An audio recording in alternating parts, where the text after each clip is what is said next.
the AI race is on. But then China last year, towards the end, that is gaining a lot of traction, came up with its own OpenAI. I call it the Chinese OpenAI. It's called DeepSeek. The problem with that is if ChatGPT is charging you $20 per month to get the same search result you would get if you used Llama for free or DeepSeek, then slowly or gradually that business model is going to be eroded. The problem with DeepSeek is government can actually influence the results that people derive from that when they're doing their research in terms of something.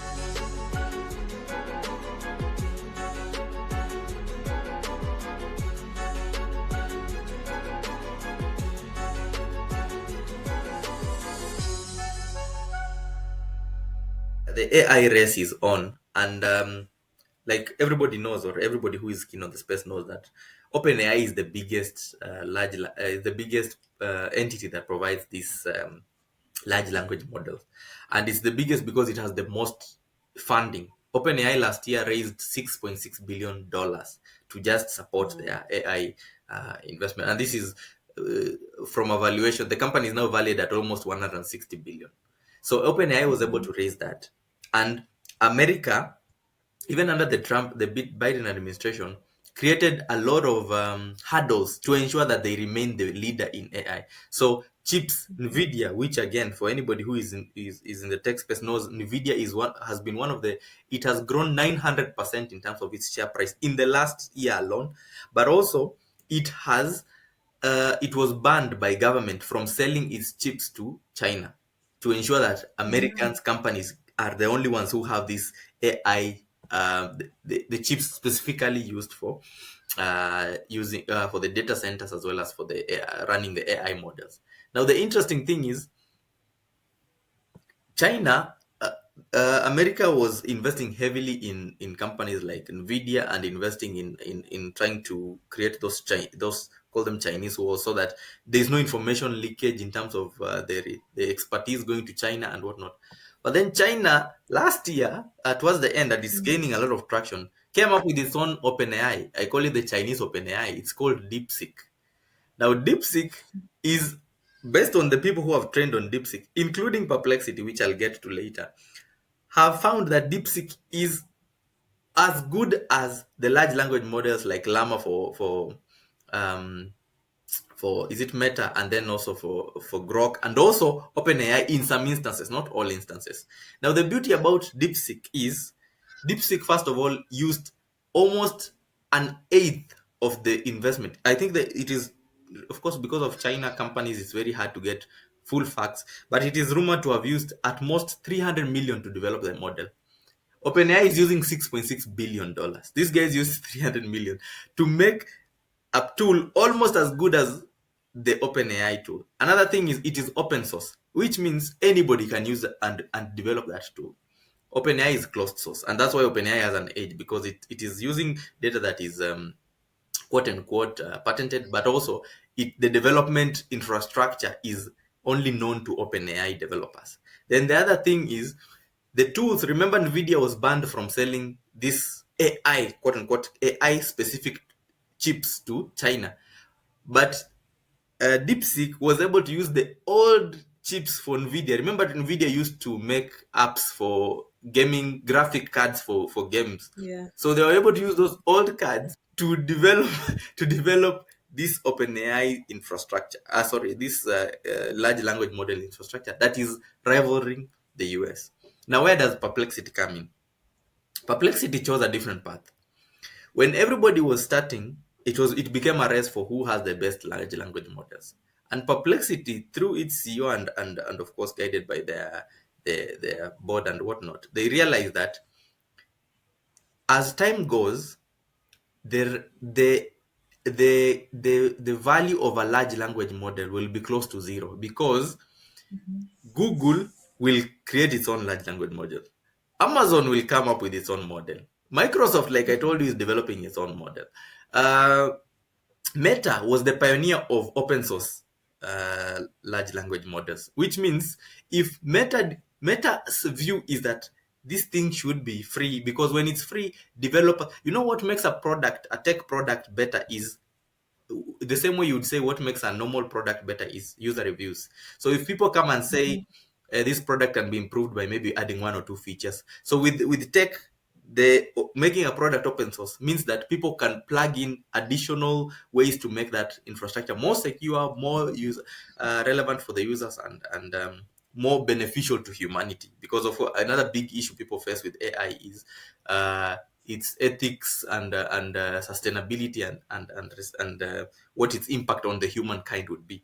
So Perplexity chose the option of developing apps on top of the large language model. So instead of them investing in trying to be as a competitor to OpenAI, this is actually his own words. He said OpenAI was was the best funded startup in large language models.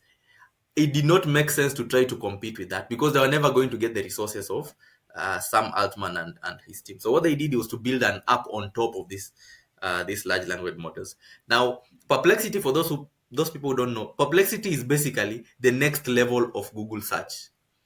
So if you wanted to search anything on online, and you wanted to get, especially for somebody who is searching to do recommendations or searching to do research, like if you wanted to search to understand, if you're doing a blog and you wanted to say I want to do one, two, three, and you want to tell people this is why this is good and the sources of the data, ChatGPT can do it, but most of the time, let's be honest, the links are usually fake.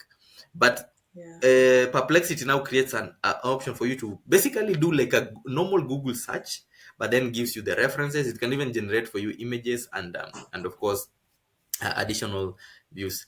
Now, when they did that, it allowed them to use any language model that is available, which means they can use what is it called? They can use OpenAI. ChatGPT is OpenAI is the company, but ChatGPT is the tool. They can use Anthropic, another big closed source large language model. They can now, in fact, he admitted that they are even using DeepSeek for some of their of their search results. So Perplexity is now at a level where they, of course, they'll still be competitors to Perplexity, but at least they have moved a level higher to where now they can still be able to commercialize. Remember, the whole reason why everybody does what they do is to make money. Even OpenAI is not, they started by saying we want to make humanity better and whatnot, but everybody knows those guys want to be billionaires. Like, And mm, Perplexity with Meta, Zuckerberg did actually, it's like he cut their legs by making his model open source. Open source, for our audience who might not be tech savvy, is basically saying his models were free.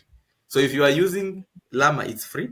If you're using DeepSeek, it's free. But OpenAI is charging. Now, how does OpenAI make money through ChatGPT? They charge people to access the app. Like Perplexity would be charged to access and mine their data and offer it to the customer. But also they would charge you and me as a user to get advanced features. Now the problem with that is if ChatGPT is charging you $20 per month to get the same search result you would get if you used Llama for free or DeepSeek. Then slowly or gradually that business model is going to be eroded. And if you are investing 6.6 billion as an investor, you're wondering, then what value am I putting into this? And then you hear China is doing it for a fraction of the cost. Then you start wondering, how do I position my investment? So a lot of investment will move out of the basic infrastructure, which is the large language models, and it will move now to the apps. These are apps like now you are owning, like us, we have a we are running a digital marketing agency. What that means is if we can be able to come up with solutions that can automate how we support our customers. We might have, maybe assuming you have a customer base of 50 customers and you need those customers, all of them to be supported on the social media platforms, all of them need ideas.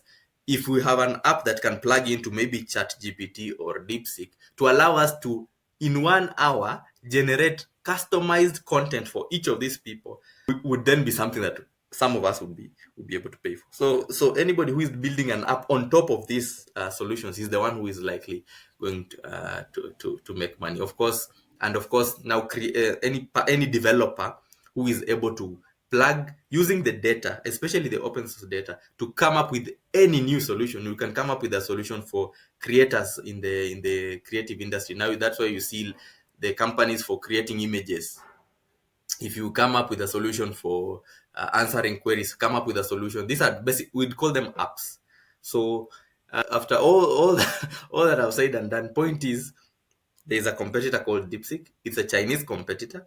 Of course, the biggest issue with China is, and it has been found that China controls a lot of things of what their companies do. So the biggest hurdle that you face with DeepSeek is it is still a Chinese company, which means that if you wanted to find anything about China, it is either falsified, or it is not available. So there is nothing that can criticize the Chinese government. There's nothing that can be used that the Chinese government doesn't want you to know. So if maybe assuming that China maybe wants to influence an idea in terms of a research into something, the problem with DeepSeek is government can actually influence the results that people derive from that when they're doing their research in terms of something.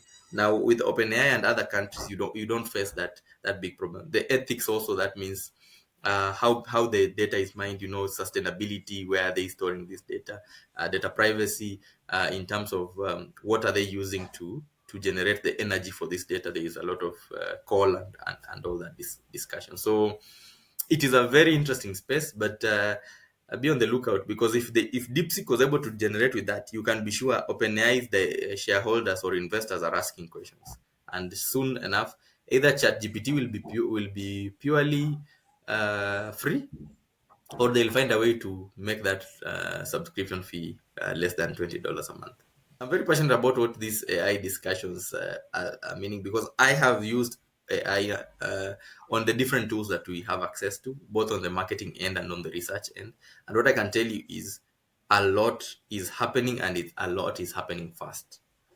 But I'll let you be the judge in terms of whether that is a risk, or it's an opportunity for anybody in whatever space, even in medicine. But we can have a deeper conversation about the effects of AI in different industries as this technology develops. In fact, another thing, even as I conclude, is that Perplexity CEO said what they used to think was 10 years away, right now, based on how the models are reacting, it is now cut to almost 3 years away. So, Yeah. and as the models develop, or as the models get better, it is likely that it is also going to be cut further, so that the things that people thought 5 years away are going to be 6 months away, and then suddenly they'll be one day away. So there's a lot happening on the AI space, and just be on the lookout to see how well you can ride this wave, because the wave is here and is here to stay. Do you know